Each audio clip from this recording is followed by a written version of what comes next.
السلام عليكم ورحمة الله وبركاته. شلونكم شباب؟ اليوم ويانا تنصيب الوايرليس على الجالينوكس. هذا الوايرليس مرات ما يكنك الفي بي ان وتصير اخطاء بالفي بي ان. فمن هذا الشرح راح نتعلم شلون ننصبه او نجي ننقل الملف.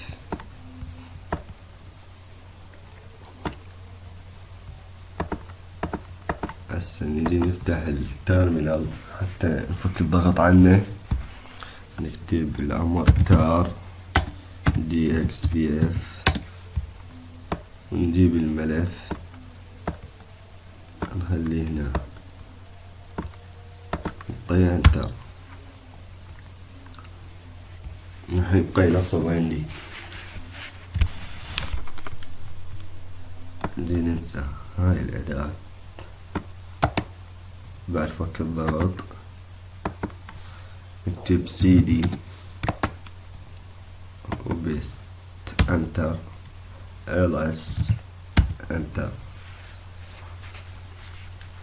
عرض لك هنا تكتب ميكي انلويد.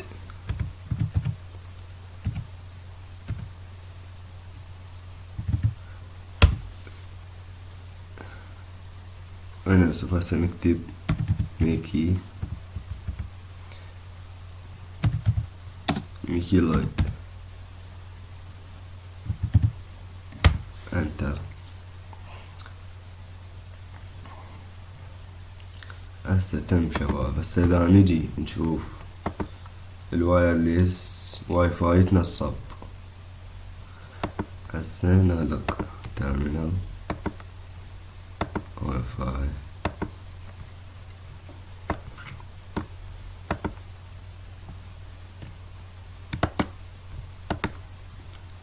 تجي على اللول تطي يوز از تطي ترين اون.